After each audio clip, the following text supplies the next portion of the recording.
Welcome to Vermont Today. I'm your host, Terence Jeroloman, and my guest this month is Peter Shumlin. Peter is President Pro Temp of the Vermont State Senate, and he's also a candidate for Governor of Vermont. Peter, it's good to have you here. Well, thanks for having me. I'm delighted to be here. Good. I believe that you were born in Vermont and grew up in Putney, and that your parents were educators. Would you like to tell the viewers about growing up in southern Vermont and going to Wesleyan University in Connecticut? Sure. My story is not unlike a lot of Vermont kids. My parents raised me in an old farmhouse on a dirt road in Westminster West, just over the Putney line. And I have an older sister and a younger brother. And they were teachers and didn't have much money, but they had a dream, which was to start a small organization that would send high school students on travel programs all over the world. And of course, in those years, it was right after World War II. Europeans were very favorable to America, and they thought it would be wonderful in terms of promoting world peace and cultural understanding to start this program. So we went over and started shoveling the manure out of the old part of the cow barn out back.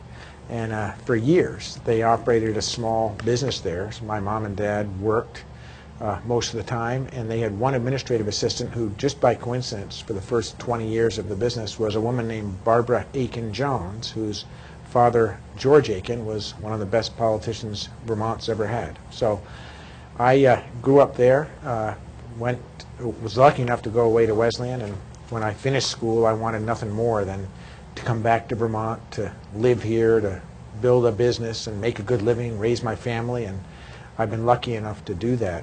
One of the reasons I'm running for governor is that I think that the luck that I've had in Vermont, making a living and building a business, is all too rare, and I want more Vermonters to have that kind of opportunity. I understand that you and your brother took over a student travel business that your parents founded right after World War II. Would you like to tell us about that? Have you traveled or studied in many foreign countries?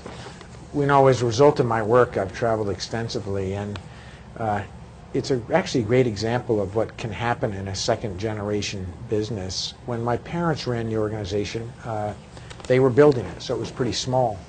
And I convinced my younger brother, Jeff, to come back when he finished Wesleyan. He also went to Wesleyan, to come back and join me. And we had this dream that we would expand the mission. So we did. We came back here, and over time, we bought the business from our parents over a 10-year period, which allowed them to retire. And we built it dramatically. I mean, we expanded it, I would say, 7 or 8-fold. But in the process, we changed the mission. In those years, it was pretty much educational travel programs with homestays. We expanded it to undertaking community service projects all over the world. So we take high school students, and we do this to this day, and we'll put them in remote parts of Africa where they'll be building schools for children that otherwise wouldn't be going to school. We're building houses in Vietnam and My Lai, where the worst atrocities of the Vietnam War happened, where we'll go in, the local Communist Council will select the most deserving families, and these 16 high school students will go into a village and literally tear their houses down, build 4 new ones, and leave after the families moved in, with the help of Vietnamese labor, obviously. So it's an extraordinary thing. And actually, a few years ago, we were lucky enough to be selected by National Geographic to have the exclusive for all of National Geographic's educational programs for students. So we also are the operators out of that same old barn that we dug the manure out of years ago, of something called National Geographic Student Expeditions. And the minute the phone rings, even though the brochure comes from National Geographic and the website's National Geographic, everything is run out of that same barn, which by now, of course, we've had to move up to the very top of the barn because we have, 20 full-time employees and as many as 200, 250 employees this time of year. So it's been a great mission, a great success, and it's been very good to all of the employees that work there as well as to my family. Is it mostly high school students that you It's pretty much exclusively 7th through 12th graders. And it's much like applying to a private school, I suppose. You submit an application, you have to have references from teachers, you have to write an essay, we get your record, We accept you or reject you. If we accept you, you're placed in a program with other students that you've never met before from all over the country. And there are two types of students we work with primarily: those who can pay the tuition, who tend to be from fairly affluent families. And then we have a foundation which supports inner city kids who have to have family incomes of $40,000 or less. So it's a great combination of folks who've never had opportunities to travel, to see a bigger world, to work in a developing country, or even necessarily to have been on an airplane, combined with kids who go on to have, what I say, help lead the country. And we change both of their lives and try to equalize the burden between those that have and those that don't.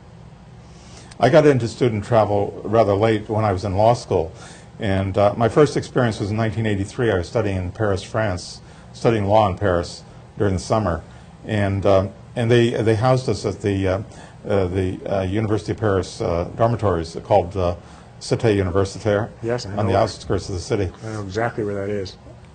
And I liked it so much that after I graduated law school, I went back as a student at the Sorbonne and became fluent in French. Terrific. Well, I do believe that being able to speak languages is a real asset in this global world. And one of the things I would love to do as governor is ensure that our schools are doing all that we can to teach foreign languages, because it's such a leg up in terms of competing in a global marketplace. I believe that you also are a partner in a dairy farm.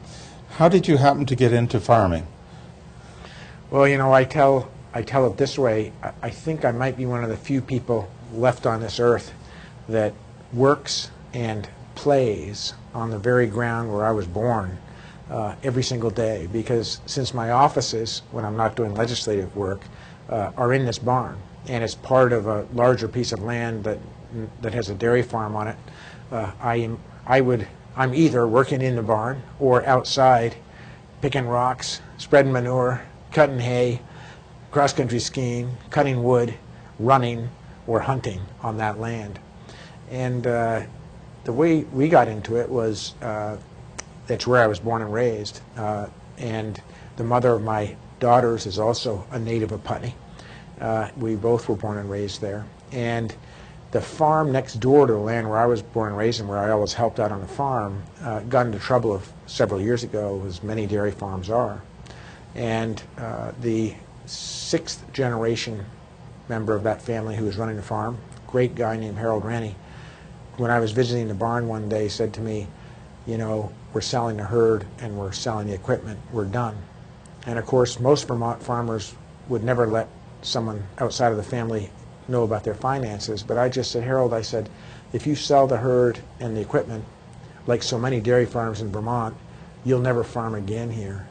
I said, I'm willing to, you're a farmer and I'm a business person, but I'm willing to look at it and see if there's any way out of this. And he didn't say a word. And I left the barn, and I came back 4 or 5 days later because I love helping to milk. And we were working away, and he said, Peter, I'd let you do that. That's all he said. So we looked it over, and we figured out a way for my wife and I to buy the farm, for them to continue to farm there forever without any cost. And frankly, the only reason we could do that is because I have been lucky in business. And I felt like investing in my neighbor's backyard was really important to the future of Vermont. I've been there ever since, helping the farm to be a successful farm. I spend hours and hours on the mower, spreading manure, doing whatever what it takes. And frankly, I'd rather be farming than dressed up in a suit. So it's a part of me. But your parents had a dairy farm too, right? No, this was the farm next to the farm where I was born and raised. They were not farmers. Although we were born on obviously the barn was a dairy, that's now the office, was once a milking parlor, but no longer. So my family had a farm near Syracuse, New York.